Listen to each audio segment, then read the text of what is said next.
Everything the light touches is our kingdom. Isaiah 32. Behold, a king shall reign in righteousness, and princes shall rule in judgment. And a man shall be as an hiding place from the wind, and a covert from the tempest, as rivers of water in a dry place, as the shadow of a great rock in a weary land.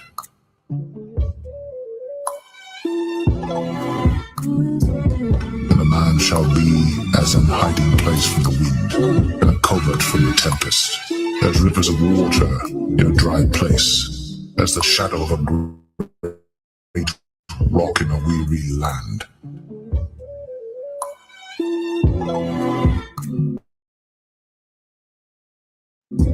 And a man and a covert from the tempest, as rivers of water in a dry place, as the shadow of a great rock in a weary land.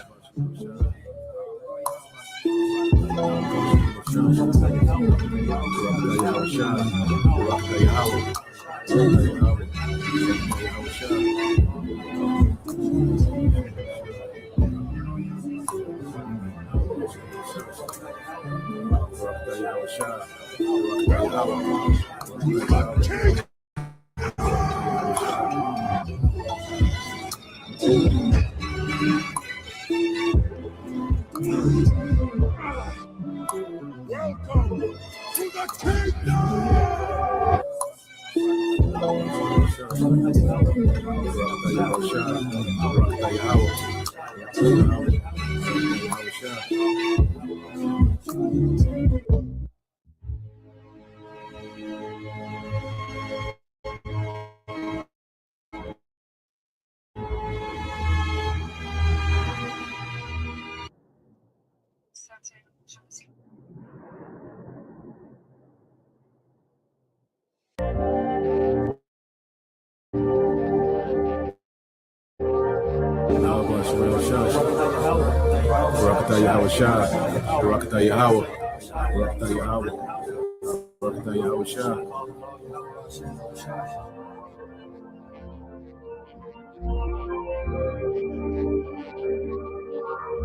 Revelation 14. And I looked, and lo, a Lamb stood on the Mount Zion, and with him 144,000, having his Father's name written in their foreheads. And I heard a voice from heaven, as the voice of many waters, and as the voice of a great thunder. And I heard the voice of harpers harping with their harps. And they sung, as it were, a new song before the throne, and before the 4 beasts and the elders. And no man could learn that song but the 144,000, which were redeemed from the earth. These are they which were not defiled with women, for they are virgins. These are they which follow the Lamb whithersoever he goeth. These were redeemed from among men, being the first fruits unto God and to the Lamb. And in their mouth was found no guile, for they are without fault before the throne of God. Then I saw another angel fly in the midst of heaven, having the everlasting gospel to preach unto them that dwell on the earth, and to every nation and kindred and tongue and people, saying with a loud voice, Fear God, and give glory to him, for the hour of his judgment is come, and worship him that made heaven and earth and the sea and the fountains of waters. See, this is what we're hoping for. This is part of our hope.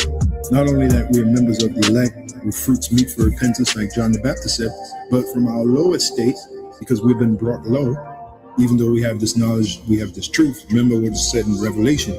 I know thy works in tribulation and poverty, but thou art rich. Why are we rich? Because we're rich in faith. We have this knowledge.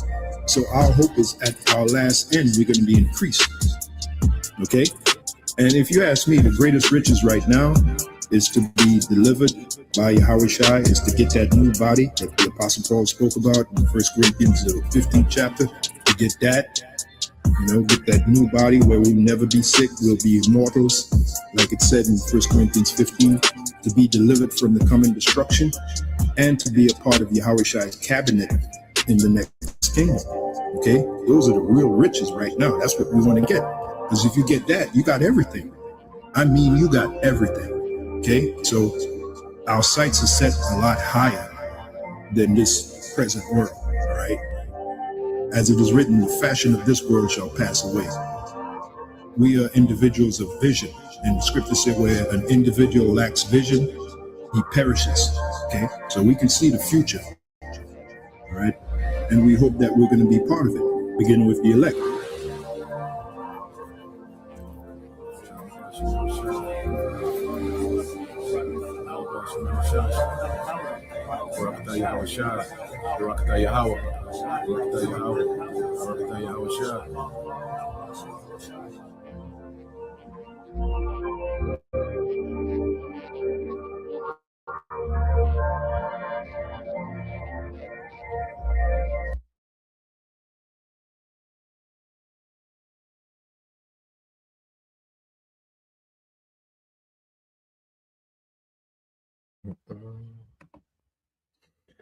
All right. Shalom. First and foremost, I would like to give all praise and glory unto Yahweh, Bahashem, Yahweh Shah, Bahashem, Makakwadash, and double honors unto the apostles and the elders of GMS who rule well, teach well, being great examples to his younger brothers, and peace and blessings and salutation to the hopeful elect out there pushing his word and truth and in sincerity across the four winds in the name of Yahweh, Bahashem, Yahweh Shah, Bahashem, Makakwadash, pushing to get up out of here. Shalom to the hopeful elect, the believers, the listeners who have came back to the obedience of the scriptures through faith in Yahweh Bashim Al-Shai. All right. So what we want to get into this morning, all right, this morning news and prophecy, is going into the will of our power is playing out. Okay. The Heavenly Father, all right, and his agenda in the earth, which is explained through prophecy, which is why he raised the prophets up in these last days, and has endowed them with the Holy Spirit, to be able to be watchmen for the house of Israel, for the remnant in these last days. All right. So we can fully understand where we at within the will of Yahweh Bashim Al-Shai. When we go into prophecy, we're going into the will of the Most High through his son Yahweh Shai, and we have this Holy Spirit. As scripture say, you have an unction from the Holy One, and you know all things. What's that? That 1 John 2:20. If a brother can post it, as well. We'll get that. We'll get a few more precepts. And then just got a few videos to show how, prophecy is speaking. Everything is coming together exactly how the Lord said it would happen, man. And these things should be faith boosters. Our faith should be off the charts in these times, man. The times that we coming into, our faith should be off the charts as we're seeing our power work real time in the earth, man. It's like every day you never know what you're going to see as pertaining to prophecy being fulfilled, man. If a brother can get that too, Luke 10 and I think 22 and 23, Bob Bashar. And I get this by the brother. All right, the brother posted this. Let's go here. Just the brother. Romans 8:31 is the brother you call Hope for 144. It says, "What shall we then say to these things? If the Most High be for us, who can be against us, man?" And the elect can't lose. That's a lesson within itself. All right. The elect cannot lose, man. If we was predestined before the foundation of the earth, there's no way we can lose. There's no scenario where the elect loses, man, even in death. Because we're promised, we die in Yahweh Shai, that we're going to be resurrected, man. So the elect cannot lose, man. And the Lord is showing us a good chance we could be the elect. Our chances get greater every day, man. Every day that the Lord keep us in his truth, every day the Lord has us not offended, every day that the Lord is giving us the privilege to serve, man. You brothers that's on the front line, man, you sisters that's sincere, and walking in your obedience, learning humility, man. That's another day, closer to being the elect, man, because somebody got to be the elect, man. So let's go from there. See, brother posted. All right.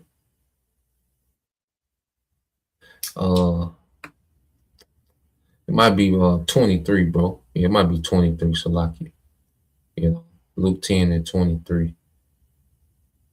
I think that's 23 and 24. You know, Salaki on my end. Well, let's get this. Is brother Yashima, tribe of Judah. 1 John 2 and 20 says, "But you have an unction from the Holy One, and you know all things, and we know all things concerning, all right, to the truth, man, to prophecy." The portion that Yahweh Bashim Al Shai gave us to understand, well, we know it 100%. And as things play out, we're starting to see things more clearly, man. Prophecy is starting to be shown more clearly, man. You know, certain things had a fuzzy picture. You know, we knew that the nation would be against nation, you know, war, all right, rumors of war, all right. We understood these things were going to happen, but now we're starting to see it more clear. You know, a prophecy is becoming HD, you know, high definition, you know. Let me write these titles down, man. You know, I got a hit and miss memory, all right, prophecy in HD. Okay. You know, so I got a hit and miss memory. You know, it's either excellent or trash. You know, but I forgot the title I said earlier. If a brother remember, you know, put it in the comment. But yeah, we have an unction from the Holy One, from Yahweh Bashim Al Shai, you know, and we know, you know, all things.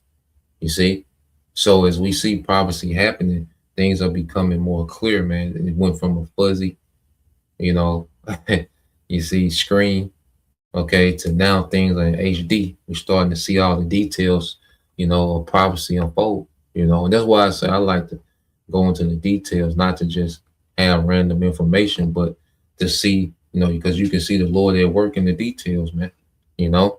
So when you go, let's go here. Yep, this brother got it, Luke 10 and 23, the brother Yashima, tribe of Judah, and it says, and he turned him unto his disciples, to Shah, and said privately, "Blessed are the eyes which see the things that ye see." You know, so our eyes are blessed, man, to be here real time, to see Yahweh Bashim Al Shai close out, all right, the rulership of the heathen, you know. To see the Lord close out the rulership of the heathen. Esau, Edom is the last heathen that will ever have power on the earth, man, before it's transferred to the nation of Israel, beginning with the elect, with Yahweh Shai at the forefront, man. You know, so we in the time of the last heathen, man. Okay, it's another lesson, man. You know, we in the time of the last heathen.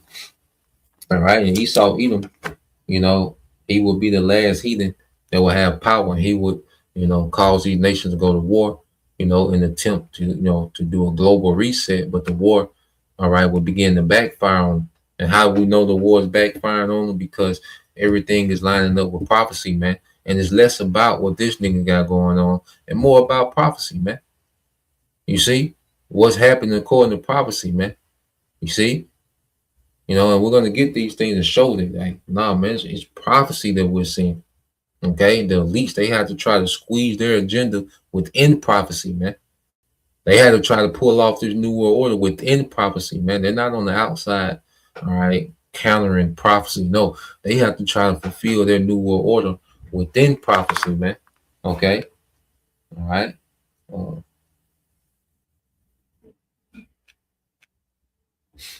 So let's go from there.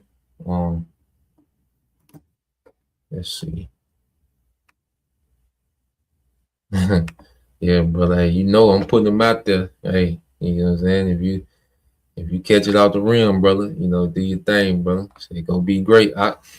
You know, brother Bayan, Yashala. You know, any title I throw out there, hey, just pile on top of it. I know I would. You know, I know I'd be biting. You see, I be biting from all brothers. You know, I'm gonna bite. You know what I'm saying? But so yeah, let's go here to the book of Daniel. All right, because the Bible is a book about empires and dynasties, rulerships. Okay, and it's the Lord that's orchestrating every rulership. All right, and every empire that we see that comes to power and that falls, man. Okay, so this is Daniel chapter 4 and verse 7. All right. Nah, brother. Hey, we all on the front line, brother. We on the front line. We can shoot. Hey, in the spirit, we can shoot at the same target, brother. You know, overkill that thing. This Daniel 4 and 17. It said, "This matter is by the decree of the watchers, and the demand by the word of the Holy One, to the intent that the living may know that the Most High ruleth in the kingdom of men, and he giveth it to whomsoever he will, and setteth up over it the bases of men." Okay, so and this is one thing that the prophets is coming with the message of: our power controls the earth, man. You know, because most people think Esau is the end all be all when it comes to power in the earth, man. You know, because Esau, he has influence in a lot of things. You know, a lot of things we see on stage. You know, a lot of people we see, you know, as leaders are plants and different things. But ultimately, he's not the end of authority, man. Okay, Esau has a cutoff where his authority stops. Okay, and then it's all Yahweh Bashem Al Shai. And this is what we're telling the world: like, look, Esau Edom has been placed in power, just as the elites place these leaders and prime ministers and people in position, and you know, artists and movies and, you know, actors and whatever.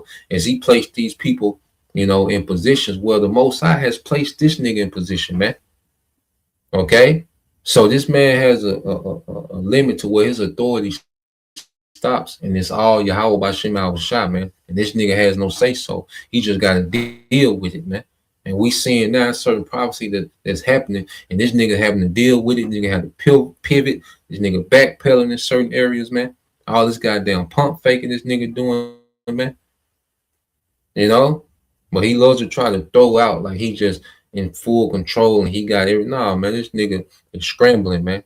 Okay, in the spirit, man, we see this nigga scrambling, man, and his word got him on the back foot. Okay, and the Lord has given rulership to the bases of the men. Okay, and we're seeing Esau turn back to the base man that he really is, man. The Lord has propped this man up, man. You know, Esau like an artist that has a dope producer, a dope ghostwriter, you know, dope marketing, you know, but the machine behind him, you know, like these rappers just got the machine behind them. That's why they can just go snatch a nigga from anywhere and make this nigga a star. You know, they just go get a ratchet nigga woman, you know, just, you know, a nigga woman at the gas station, okay, and just make ass a star because they put the machine behind it, man. Okay, you know, I say the producers, the writers, you know, the visuals, the marketing, and you know, so the Lord and the Spirit put a machine behind Esau, put this nigga in power, man. But we see the Lord beginning to script that machine away from this nigga, man, and he's turning back into that base man that he is, man. Okay, right before our eyes, man. You know, and he got one last hoorah, and that's the attempt at this new world order. All right, which he's gonna miss the whole goal, man. Okay, and Yahweh Shai gonna come obliterate his ass, man. Okay, so let's go. Let's go here. Let's go to 1 Samuel chapter 2. Okay, it's the book of 1 Samuel chapter 2 and verse 6, and it said, "The Lord killeth and maketh alive. He bring it down to the grave and bring it up." Yeah. So the Lord, you know, because as we know, this is talking about life and death, you know, individual people. Okay. But then the Lord can also put an empire to death, you know, and then he can revive an empire. And right now we're living in the revival of this Greco-Roman Empire, man. Okay. The revival of the dragon, you know, ancient Rome, pagan Rome, man, has been revived in the earth. The Lord brought it out the grave during the Renaissance, man. Okay, but now he's finna put it back in the grave once and for all, man. And he's finna revive, okay, the kingdom of Israel, the house of David, the throne of David. That's what's finna be brought back to life, man. That's what's being brought back to life, man. Okay, you know, because how should I say, the kingdom starts with us, man. Okay, it said the Lord make it poor and make it rich. He bring it low and lift it up, man. Okay, and we're about to see Esau, Edom, okay, and these heathens be brought low. Okay, in the house of David, all right, the elect, okay, in these latter days under Yahweh Shai is being lifted up, man. Okay, So we're in the major transition of power, and it's that last transition, man. And the Lord is doing His will in the earth, man. Okay, let's go to Isaiah 46. We always get it. Isaiah 46:9. It says, "Remember the former things of old, for I'm the Most High, and there is none else. On the Most High, and there is none like me, declaring the end from the beginning and from the ancient times the things that are not yet done, saying, My counsel shall stand, and I will do all my pleasure," man. You know, and when you go into the pleasure of the Lord, is to bring down all heathen rulership and establish His Son Yahweh Shai as the King of Kings and Lord of Lords, man. You know, and have His other sons, okay, as joint heirs with Yahweh Shai. The sons of God ruling the earth in righteousness forever, man. That's the Lord's pleasure, and we've been given, signs what to look for, as the Lord will begin to usher this great transition of power, man, from the heathen to Israel, man. All right, from Esau to Jacob. Okay. When you go here, this is Matthew 24:7 says, "For nation shall rise against nation, and kingdom against kingdom, and there shall be famines and pestilence and earthquakes in diverse places. All these are the beginning of sorrows," man. You see, this is the beginning of the end of Esau, man. Okay, Esau, Edom, every move that he's making, it only, all right, forwards. Okay, see, Esau moves are now forward in our kingdom. The Lord God to where Esau working on our behalf now. Everything that this devil is doing, is planning, is scheming, it only works for us, man, because it's going to remove him from power. Okay, and the Lord is going to establish us in power, man. Okay, so we're in some beautiful times, man. And this devil, he's running out of cards, man. All right, and the Lord got this nigga on the back foot, man. That's why I said we should be, in good spirits, man. Okay, so let's go from there. Let's get into a few happenings. Let's get into it. So as it says, nation shall be against nation. Now, here it is. All right, we know what's happening is that as these alliance, this Russian, alliance, all right, of these nations that's under the banner of Russia, North Korea being one of them. All right, they're starting to put pressure on anybody that's an American ally. All right, so you have now tension between North Korea and Japan, all right, and Russia and Japan. Russia just did a drill, all right, close to, all right, the shores of Japan. Putin just went and visited, a island, off the coast of Japan.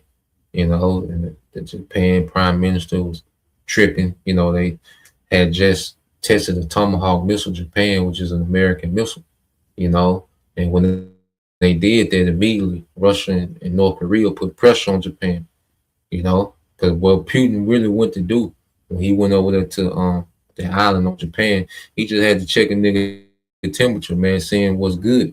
After they tested that Tomahawk, Putin pulled up over there in the island, and he was unannounced. He didn't get no, he just pulled up.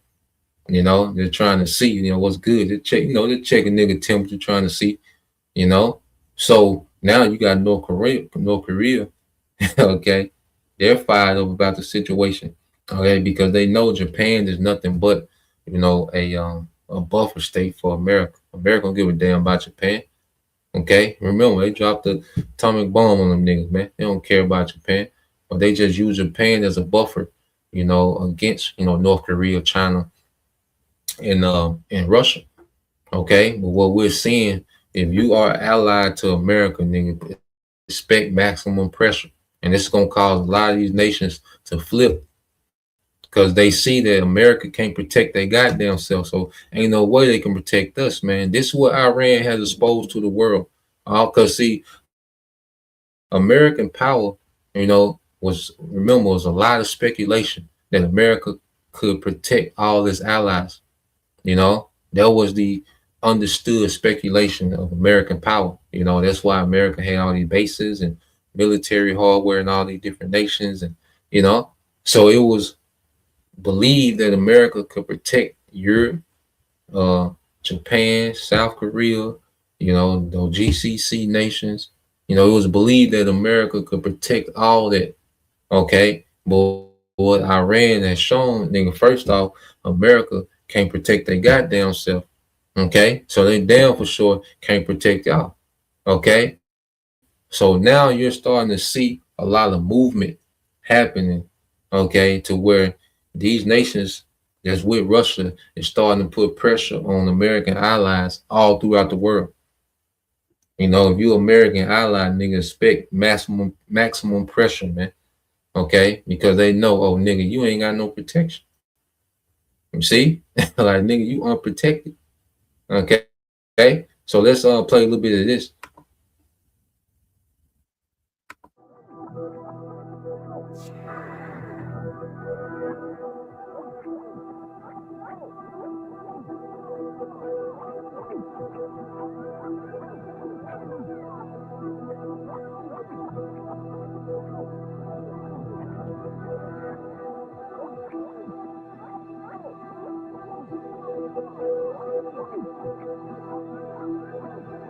North Korea is issuing a chilling warning to Japan. Kim Yo-jong, the powerful sister of North Korean leader Kim Jong-un, has threatened Japan over its rapidly expanding military capabilities. According to reports citing North Korean state media, Kim warned that if Tokyo makes what Pyongyang calls the wrong choice by continuing its military buildup, Japan could face an immediate, annihilating attack. The warning comes after Japan has accelerated efforts to strengthen its long-range strike capabilities. North Korea has specifically condemned Japan's recent test of a US-made Tomahawk cruise missile from the Aegis destroyer Chokai. Pyongyang has also pointed to Japan's deployment of longer-range Type 12 missiles, high-speed weapons, and other systems designed to expand Tokyo's ability to strike targets at greater distances. Kim Yo-jong has accused Japan of abandoning its post-World War II pacifist posture and transforming itself into what she calls a war state. She has also blamed the United States for helping Japan develop these capabilities, arguing that Washington's military support is increasing the threat to North Korea and the wider region. Kim warned that North Korea would not remain a passive observer. She previously said Pyongyang would develop additional military options and make Japan regret what she described as its dangerous ambitions. The latest warning comes amid rising tensions between North Korea, Japan, South Korea, and the United States. North Korea has repeatedly condemned, while Tokyo says its military buildup is a defensive response to threats from North Korea, China, and Russia. Kim Yo-jong also addressed other major issues in her latest statement. Yeah, man. So basically, Japan been posturing up, So North Korea, like, nigga, I don't know what y'all getting ready for. Nigga, all this practicing, nigga, what we practicing for?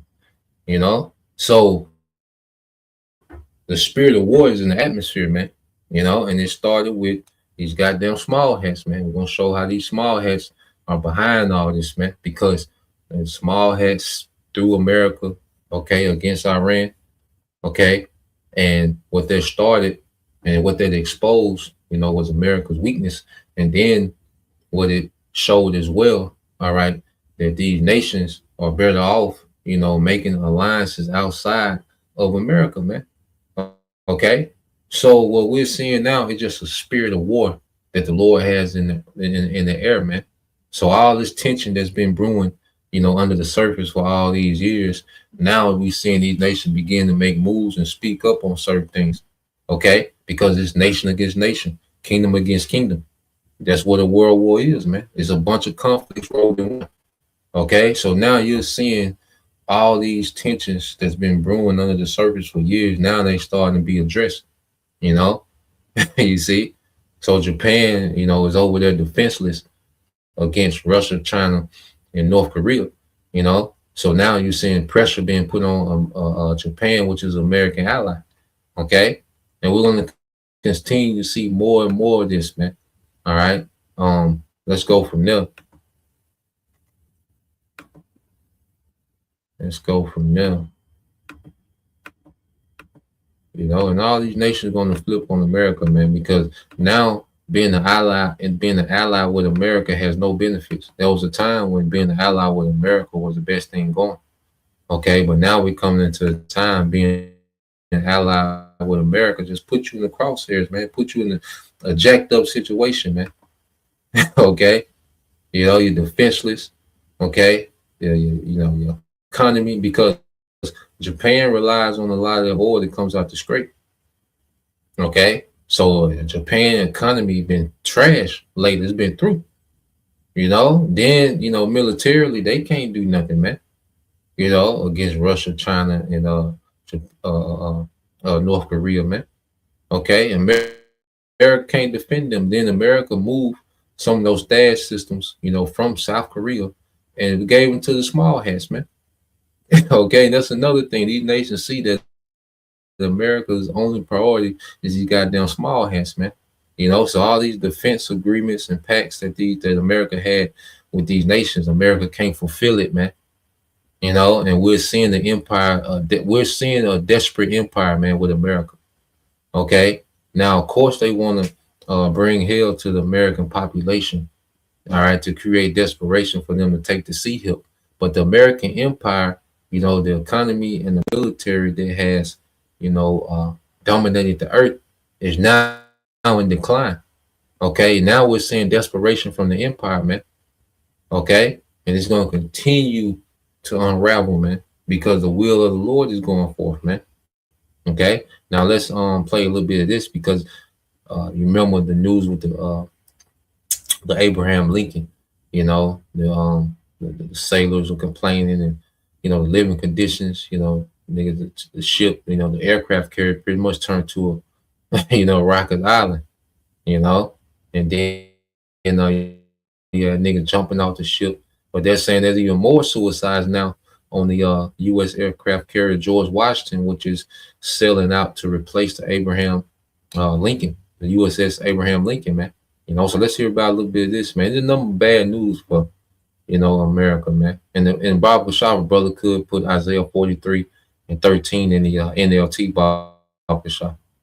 The USS Abraham Lincoln is finally heading home after an extraordinary deployment of more than 250 days at sea. But as well as the Middle East, another arrives, and Iran is mocking reports of deteriorating conditions aboard American warships. Iran's Ghana embassy posted a scathing message claiming the American dream is now at sea, while making an explosive claim about 9 suicides involving USS George Washington's crew. Iran is turning the U.S. Navy's carrier rotation into a propaganda attack. The Iranian embassy in Ghana posted a message mocking the conditions reportedly faced by American sailors.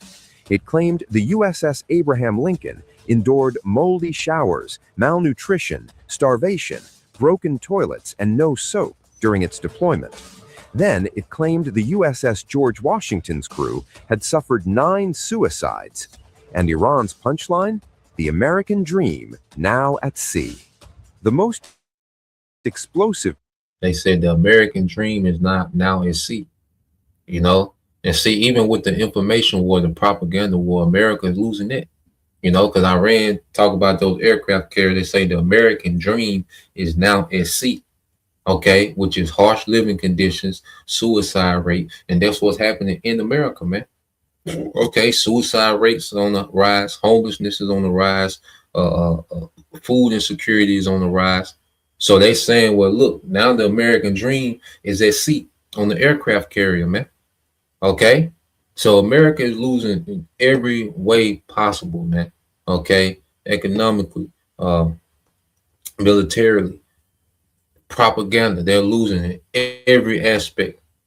Okay, because the Lord is against Babylon, man. Okay, So let's play a little bit more of this. Part of the Iranian message is its reference to suicide. Iran claimed George Washington sailors had endured such severe conditions that 9 crew members died by suicide. That is a devastating allegation, but the broader crisis surrounding the U.S. carrier fleet has already included serious concerns about sailors' mental health. The USS Abraham Lincoln's deployment has drawn reports of declining morale, extreme fatigue, and mental health struggles after months without a normal port call. And that is what makes the Iranian propaganda especially pointed. The Lincoln spent more than 250 uninterrupted days at sea, an extraordinary stretch for an aircraft carrier. Its crew has been supporting U.S. military operations linked to the war with Iran while operating thousands of miles from home. Reports have raised concerns about food supplies, hygiene products, living conditions, and the psychological strain of such a prolonged deployment. The Navy and Pentagon have pushed back strongly against the most severe descriptions.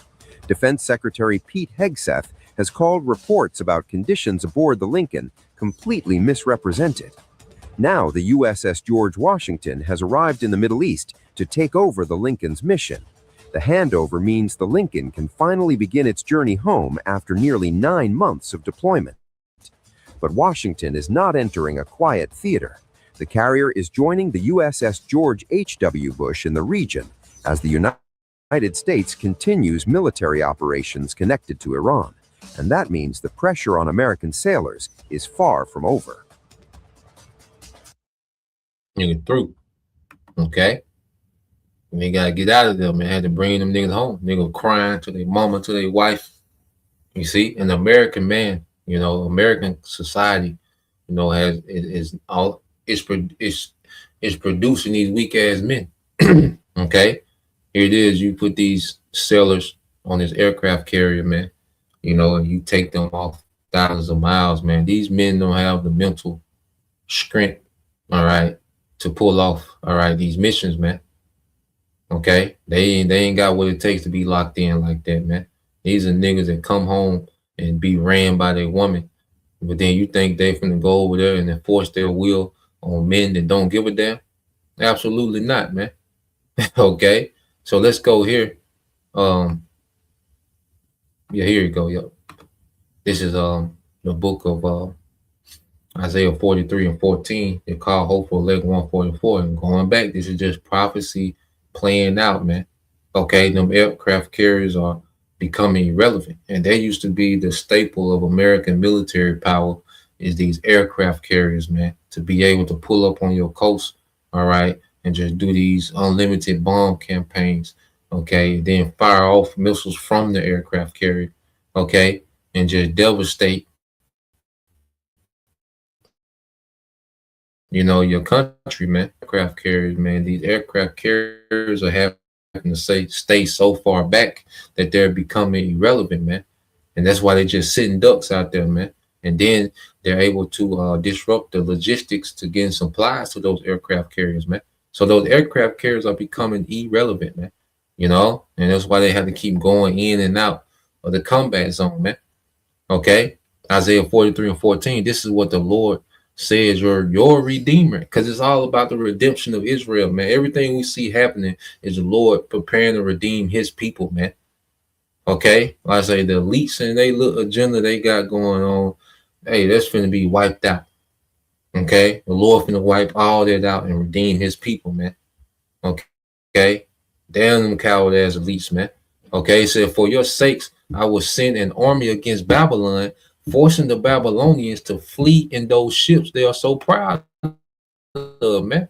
Okay, so those aircraft carriers, those Navy destroyer strike teams was the pride and joy of American military power, man. You know, and that's why the American military is used to not having to do much when they go to war. Okay, but kick it on them ships and let the Air Force and those missiles from the ships do all the work, man. Okay, those Tomahawks, man. Okay, but what's being exposed now, all right, is that the American military ain't built for no dogfight, man. Okay, they don't have the mental strength, all right, to lock in with no extended war, man. Okay, when they're shocking all campaign don't work, they finish. If they don't get a first round knockout, they finish, man. And now we in the late rounds, man, and these niggas is tapping out, man. Okay, so you got people from the George Washington aircraft carrier that's on the way over there. Them niggas is already committing suicide before they get over there, man. Okay, allegedly, man. That's the reports that these niggas is already committing suicide before they go, man. Okay, that's why I say, man, these hot pocket eating Americans ain't built for what's over there, man. Okay, America, this matriarch, the spirit of Queen of Heaven and matriarch is so heavy. Okay, in America, man, these niggas, man, these suburban Americans ain't ready for that over there, man. Okay, these niggas is used to college football on Saturday, bars, kicking it, frat parties, and they not built for that over there, man. And it only get worse, man. The Lord gonna continue to turn up the knob on them niggas, man. So let's go from there. Let's get some more. Okay, because let's see. Yeah, let's go here. Dealing with NATO. All right, because as Russia, okay, is constantly gaining territory in Ukraine, Europe's biggest fear is that Russia invade Europe, and they know America can't protect Europe. Remember, there was a big speculation that America could protect all these different allies, okay, but now they're seeing they can't.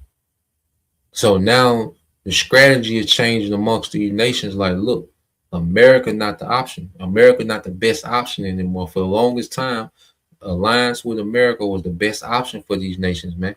But now they see this is not the best option, man. Okay?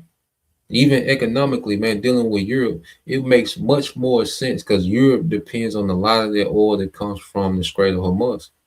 Okay? And America doesn't have the oil to replace, all right, all that oil that comes from the Strait of Hormuz. And then it's so costly for the Europe to buy American oil, man. Okay, when they got Russia right there, and Russia, like, because Ukraine destroyed the pipeline that goes from Russia that was running through Russia, through Poland, going into Europe, man. America blew up the Nord Stream pipeline. Okay, because these nations be having energy wars, man. Okay, going into this new world order, because this new world order is energy intense, man. And who controls the energy controls the system. You see? So you have these energy wars that's been going on for a while. Okay. So America made it real hard on Europe. Like, America's been making it real hard on Europe, man.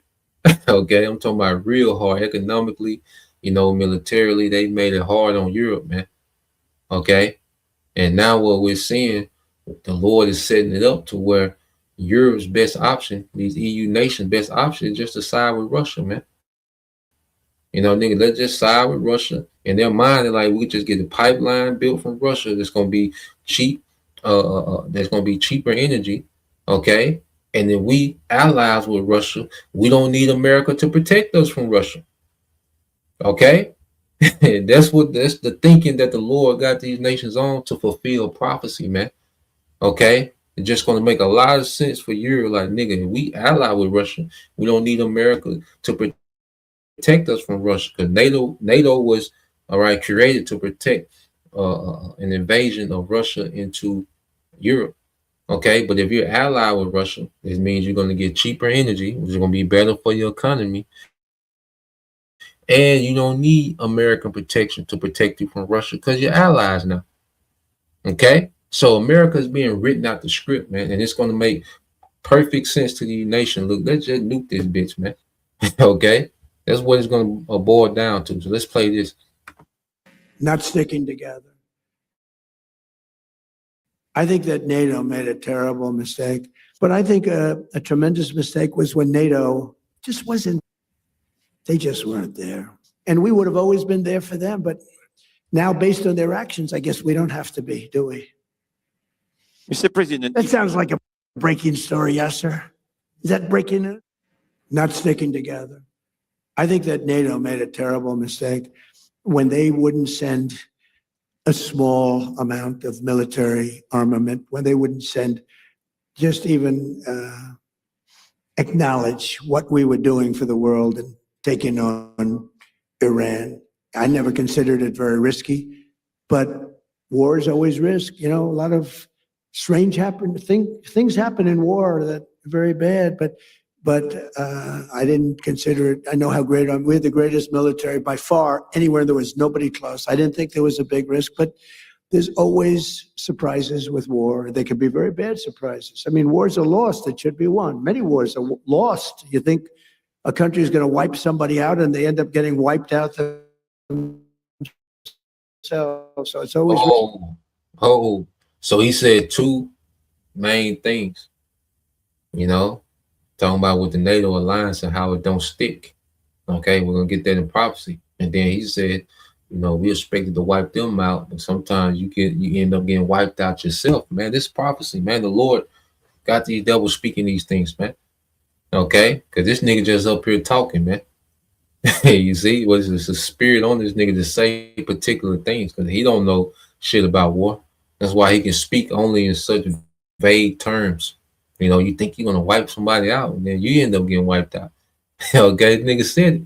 Okay, so the Lord, you know, got prophecy in heavy effect, man. These Edomites are done. Look at these Edomites, man.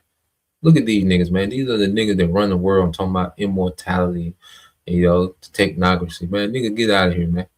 Okay, this nigga one, you see, this nigga one wrong move away from breaking every goddamn thing in his body, man. Fragile as hell, man. Okay, talking about running the earth forever through technocracy, man. Risky, but I think a tremendous mistake was when NATO just wasn't there. They just weren't there. It's going to make a lot of money for the United States because we spend hundreds of billions of dollars a year on NATO, hundreds of protecting them. And we would have always been there for them. But now, based on their actions, I guess we don't have to be, do we? Mr. President, That sounds like a breaking story, yes, sir. Is that breaking news? Yeah, it is breaking news. It's prophecy. Okay, so he mentioned about them not sticking together. Okay, so let's get a couple of these things in prophecy. All right, first let's go here to let's go to Daniel chapter 2. Okay, it's the book of Daniel. Yeah, it's in Daniel 2. All right, it's the book of Daniel chapter 2 and verse yep. So now, because right now we're in the 10 toes of the statue that, you know, that Daniel interpreted this dream for Nebuchadnezzar. Okay, so when Daniel interprets his dream, he gets down to the toes. Well, this is speaking of America, NATO, and EU. All right, these 10 toes represent those vassals. Okay, of the Roman Empire. Okay, and Rome has been revived, so those vassals, those 10 toes of the day, okay, would be these EU nations. Okay, and then the NATO is their military, you know, alliance between America and the EU. Okay, to have a standing, you know, military force in their region, you know, ready to project power, you know, when need be. Okay, but what you're seeing now is what NATO done stood down. Okay, these EU nations, they done stood down. Okay, and a lot of when you go, like we went into it the other day with that woman, that was ex-CIA, you know, she just left the CIA in May, and she spoke about how, you know, America was making these moves and not telling nobody. You know, they don't tell their allies, they don't tell nobody, just making these moves, and then they allies like, God damn, you know, and then y'all want us to jump into this? They're like, nah, we're gonna fall back, man. You know, so when you go to Daniel 2 and 41, it says, whereas thou sawest the feet and toes part of potter's clay and part of iron, the kingdom shall be divided, but there shall be in the strength of iron, for as much as thou sawest the iron mixed with iron clay. And the strength of this NATO, this American EU and NATO alliance was the American military, man. Okay, and as they see, all right, the strength. All right, their strength being dominated in this war, it's like, well, nigga, we don't stand a chance, because then it's not so much that the EU just not willing to help. It ain't much them niggas can do. Okay, the EU don't have no hell of a military, man. None of these EU nations really, okay? They were just riding the American wave, the Babylon the Great, man. They used to assist America in this, its military campaigns, in Western Asia, what they call the Middle East. Okay. But of itself, Britain can't get up and go do nothing. France military can't get up and go do a goddamn thing. They could assist America. That's why I said they're partly iron, partly clay, miry clay, man. Which is fragile. Okay. Germany, Greece, Cyprus, them niggas can't, Italy, you see the Netherlands, Denmark, them niggas can't do nothing military, man. Okay. So it ain't even the fact that they're just not willing to help just cause, they feel some type of way. It really ain't nothing them niggas can do, man, but shoot nukes on America. You see, that's the only thing that makes sense is for them to shoot nukes on America, man, because that's the EU nation that are nuclear capable. Okay. So it says, verse 42 says, and the toes of the feet were part of iron and part of clay. So the kingdom shall be partly strong and partly broken. And this is what we see. And the partly strong is America. And America getting, all right, jacked up, man. Okay. Yeah. They see America getting belt to ass. So it's like, damn. Them niggas can't come rescue America, man. They don't have it. They ain't got it in them. You see? It ain't nothing else. Okay. So the only thing that makes sense is for them to join with Europe, with Russia. Okay, it says and China, because it makes sense economically and militarily, all right, for them to join the ranks of Russia and China, all right, and cross America out the map, which that's all prophecy, man. It says, and whereas thou sawest iron mixed with miry clay, they shall mingle themselves with the seed of men, but they shall not cleave one to another, even as iron is not mixed with clay. And it began with these devils, colonizing the earth, these Europeans, and then in the latter days, all these different pacts and agreements they have with these nations. Okay, but these nations are seeing like, wait a minute, nigga, y'all can't fulfill y'all end of the deal. Y'all can't protect us, man. Y'all can't even protect our economy. You see, y'all can't even protect, the economy, man. Y'all, what's the point? Okay. And what is it leading to? All right. Verse 44. And in the days of these kings shall the power of heaven set up a kingdom. And see where the kingdom is being set up. Well, Yahweh shall say the kingdom of heaven is within you. So the prophets being raised up, teaching his word, edifying the elect. That's the beginning of the Lord setting up a kingdom as this kingdom is falling, man. Okay. Which shall never be destroyed, and the kingdom shall not be left to other people, other nations. All right, which means our kingdom will never be translated to another people. Okay, Israel is going to be an everlasting world, an everlasting age. It said, but it shall break in pieces and consume all these kingdoms, and it shall stand forever. Okay, so Yahweh Shai is coming to consume all the kingdoms of the earth, man. Even these new alliances that these nations are making with Russia, well, that's going to be consumed at the return of Yahweh Shai, man. All right, it's going to be a short-lived alliance because they're just allies to fulfill prophecy, man. Okay, matter of fact, I know brothers got that. Yep.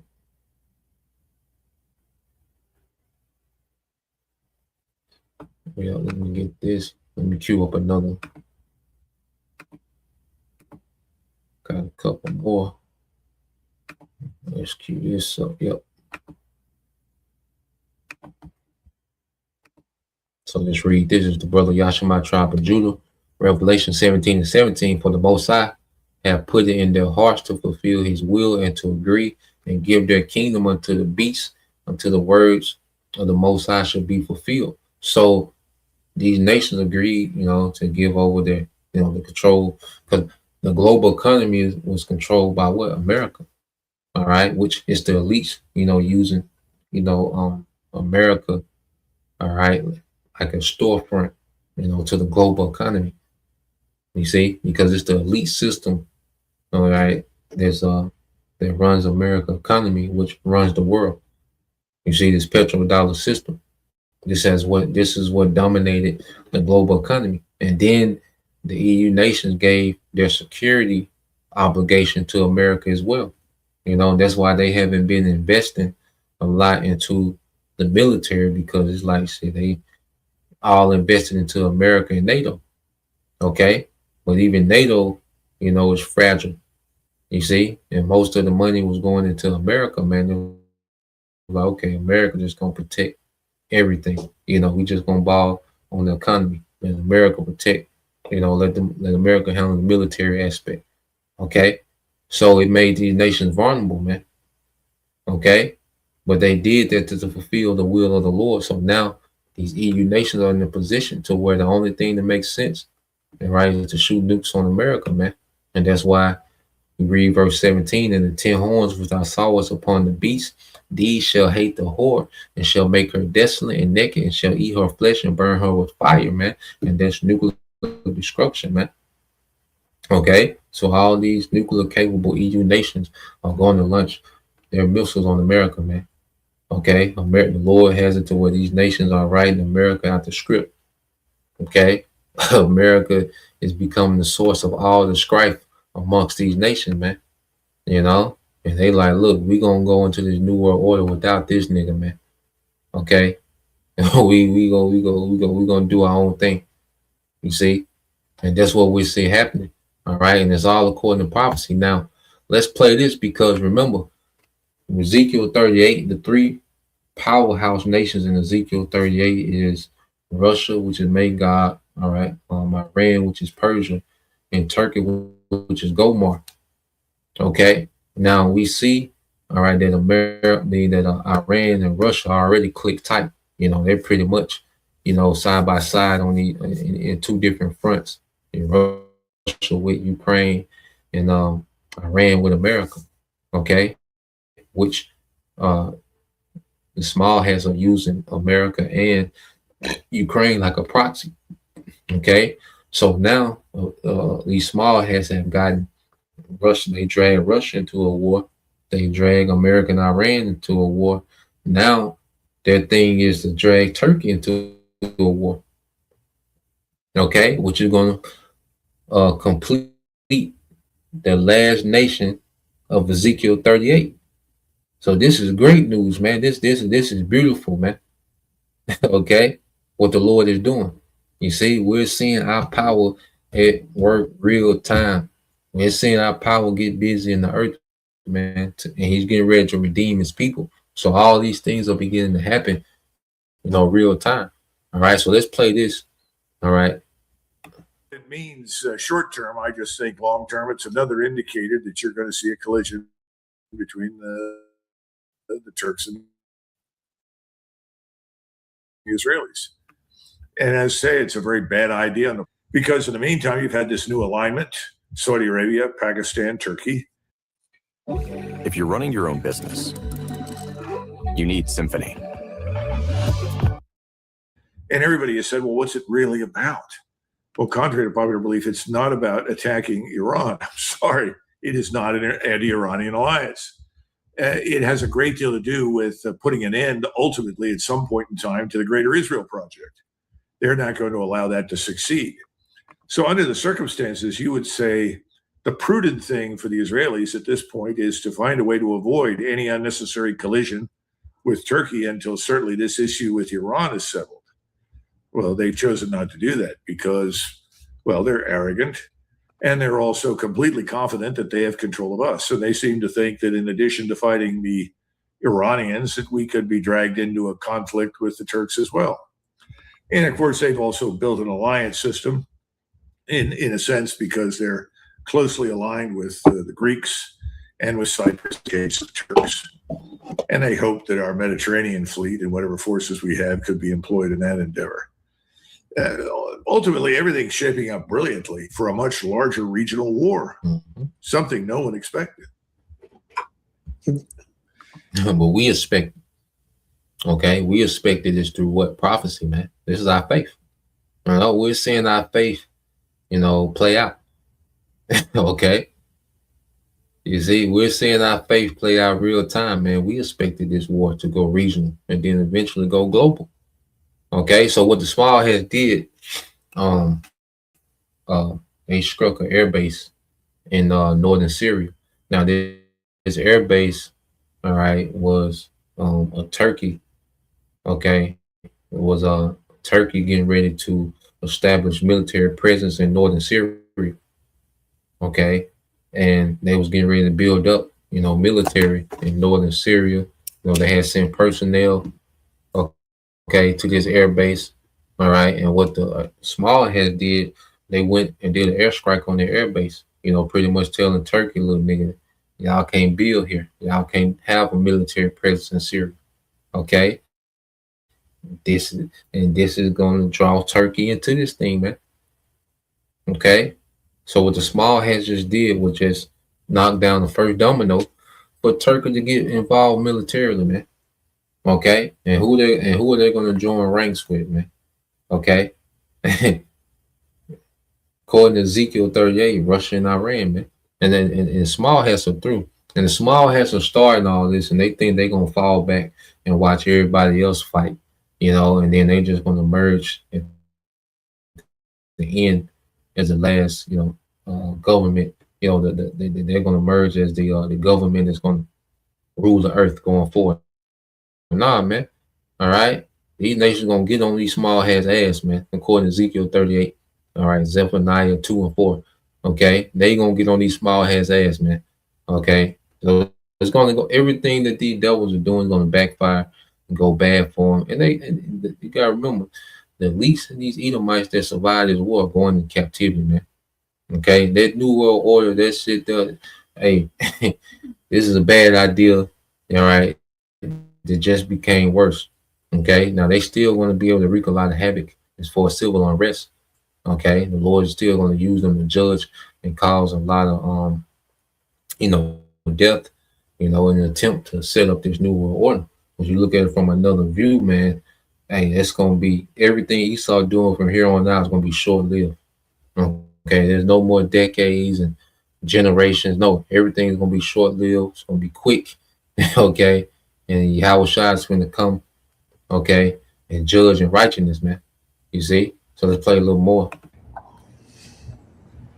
Well, that's what Tom Barak said anyway. I forgot to say. So Tom Barak told I-24 that Israel's strikes on Syria's Abu al-Dur airbase carried a real risk of triggering a direct military confrontation with Turkey and Syria. Barak said Turkish forces were not warned about the Israeli aircraft or their objective and could have scrambled fighters believing Turkey was under attack. Quote, yesterday's events were serious and worrying. Washington is now holding quiet talks on establishing a permanent deconfliction mechanism between Israel and Syria, potentially involving Turkey, with a 24-hour coordination center to prevent future misunderstandings. Now, you've made the very important point that Erdogan does a lot of business with Israel, despite the rhetoric, and especially the oil coming out of Azerbaijan and the agricultural product coming out of Turkey. But why war? Why? What is Turkey's benefit with this war? What is Israel's benefit? They don't share a border. They're very far from one another. Is it just expanding influence in the region? And as they fill that vacuum left by the US, starting with Syria, that could lead to a clash? Well, I think from the Turkish standpoint, privately, they regard Syria as Turkish province. They also regard most of northern Iraq as a Turkish province. Turkish generals have made it very clear to American generals for many, many years in Iraq during the occupation that as far as they were concerned, places like Erbil were Turkish cities. And remember that the northern oil fields that we regard as part of Iraq were historically part of Turkey. And the Turks were very angry after World War I that all of that was taken from them. So I think the Turks have a different view of the region from what you're suggesting. And they think that the Israelis are encroaching on them. And the Israelis have threatened openly to take Damascus. And certainly I'm not sure there's much to stop them from doing so. But remember that when the Turkish foreign minister arrived for his first meeting in Damascus with the new ISIS graduates. And what's that in Isaiah? The prophecy how Damascus shall be in ruins. And see, we'll have to understand that Turkey is the residue of the Ottoman Empire. which was a vast, empire, in that region of the earth. Now, World War One, all right, it vastly reduced, the Ottoman Empire. It ended the Ottoman Empire because one thing the elites wanted to do was to end all monarchs. Okay, that's why World War One, was heavily aimed at diminishing the power of the Russian Tsar Nicholas II. Okay, and the Ottoman Empire. Okay, so World War One, you will see the Ottoman Empire be reduced, to what we know today now as Turkey. Okay, and the Ottoman Empire, they had full control of what they call Palestine, the land where these small hats said today. That was once a part of the Ottoman Empire. Certain parts of Syria. All right, but after World War One, you had what you call Sykes-Picot. I believe I did a lesson on it before, but probably worth revisiting. On how these Edomites, the British, carved up what they call the Middle East, amongst themselves. Okay, you had Sykes-Picot Agreement. You can look into it. Ultimately, some pretty good documentaries on it. That I got on the watch list. But yeah, so these Edomites, the British carved up Sykes-Picot. And that's why the British Parliament was able, to write a letter to the Rothschilds to give, the Rothschilds with the land of Palestine, which they took in World War One. Okay, so you had the Balfour Declaration, which was a letter sent to, one of the Rothschilds, by a British Parliament member. His last name was Balfour, and he was promising that land of Palestine to the small hats that they just took from the Ottoman Empire, which, remember, the Ottoman Empire, the Turks. So all these things are connected. When you look at this thing, man, it's just been a long narrative of feuding and scuffling and, land grabbing and power grabbing and resource grabbing. These nations been at this for a while, and everything just coming to a head for the sake of prophecy, man. And it just set up for Yahweh Shah to come in all, to fuss and set up a righteous kingdom, ultimately, man. Sum everything up. Okay, but now the Turks are being activated. All right, and this is all prophecy. You see, so they play a little more. That have taken over the country. He first went to a mosque where a Turkish sultan is interred. I've forgotten the name of the sultan. This has been a few years ago. And that was a huge signal to everybody in the region who knows anything about the Turks and the history of the region, that the Turks were back. That was not an accidental visit. That was a signal to the Israelis that the Turks will not tolerate the capture of Damascus. So I think this whole business is far more serious now. They have this new alignment with Saudi Arabia. Can Saudi Arabia compensate for what? Well, perhaps. Certainly the Saudis have oil and cash. The Turks and the Pakistanis need both. So I'm sure that's part of the consideration. But at some point, you reach a decision where all of these other rational calculuses don't matter anymore. If anyone was rational in 1914, Germany and Russia would never have gone to war. We've already sold over 2.9 million barrels, creating steady jobs for hardworking folks chasing the American.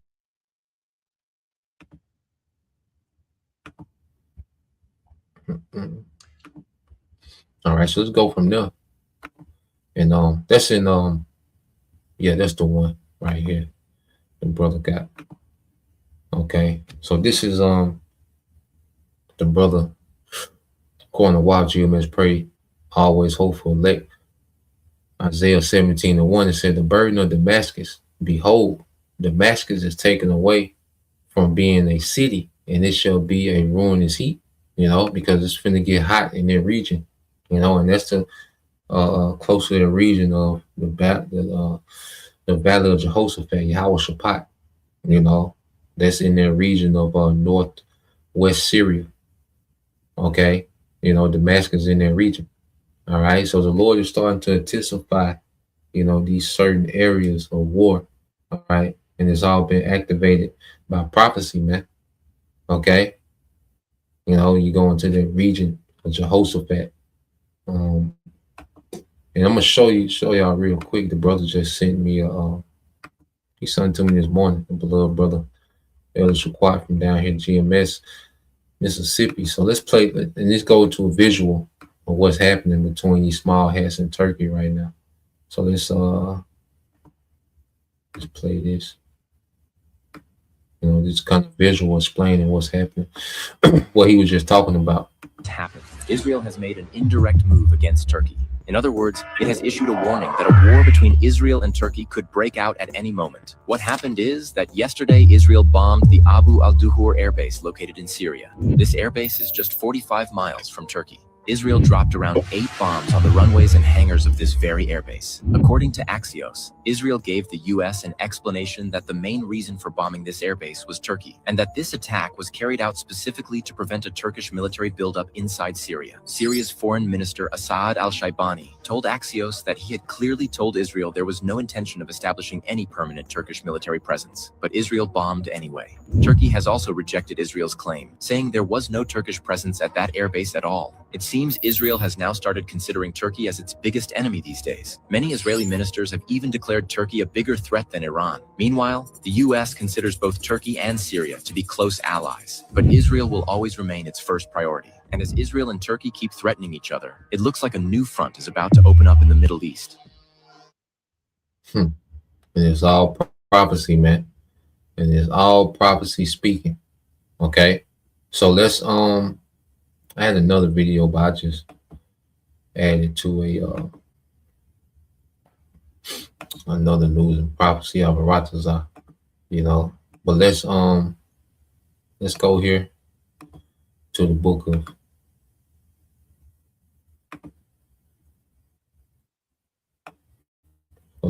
Revelation, chapter 11.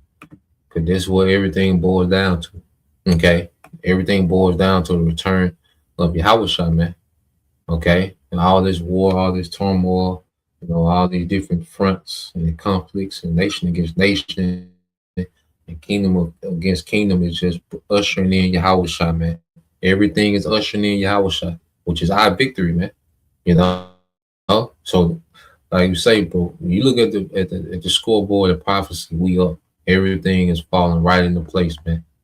You know, we're the only one scoring points right now. Okay. Revelation 11:14 said the second woe was past, and behold, the third woe coming quickly, man. So we're watching this third world war come quickly. You know, we're watching nothing but moves being made, okay, to escalate this third war. So now, like I say, the ball in Esau court to come on, roll out this new world order, man. This chip, man. You know, make this thing mandatory, bring the crisis, you know, famine of the word, the persecution of the prophets, man. You know, Esau got to make his move, man. You know, the pressure on Esau, man. All right, pressure on him to go ahead, go with his move, man. Okay, with this new world order. So when crisis happened in America and you know, Jacob's trouble, you know, like I say, the civil unrest, and the devil gets to a point to where he, you know, unveils his chip, okay, his RFID chip as the fix all to the chaos, man. Okay, this war is going to go haywire. Okay, because remember, the war is going to still be going on while all this is happening, man. Okay, because you go into World War II, they had the Bretton Woods Agreement, you know, a year before World War II ended, you know, which made America the American dollar, the world reserve currency, man. Okay, so they can mandate this thing as the war is still going. Okay, Revelation 11:15 says, and 7 angels sounded, and there was great voices in heaven saying, the kingdoms of this world are become the kingdoms of our Lord, and of his anointing he shall reign forever and ever, man. Okay, and all power in the earth is going to be transferred to Yahushua. Okay, this is where we at in prophecy, where all power, okay, and authority in the earth is getting ready to be transferred to Yahushua in a moment. You know, so yeah, we'll leave it right there. You know, we'll you know, you brothers, all right, and You few sisters edified once again. Want to give all praise and glory unto Yahweh Bahashem, Yahweh Shah Bahashem, Rakakadash, and double honors unto the apostles and the elders GMS who rule well, teach well, being great examples towards young brothers, and peace and blessing salutations, hopefully. Shalom.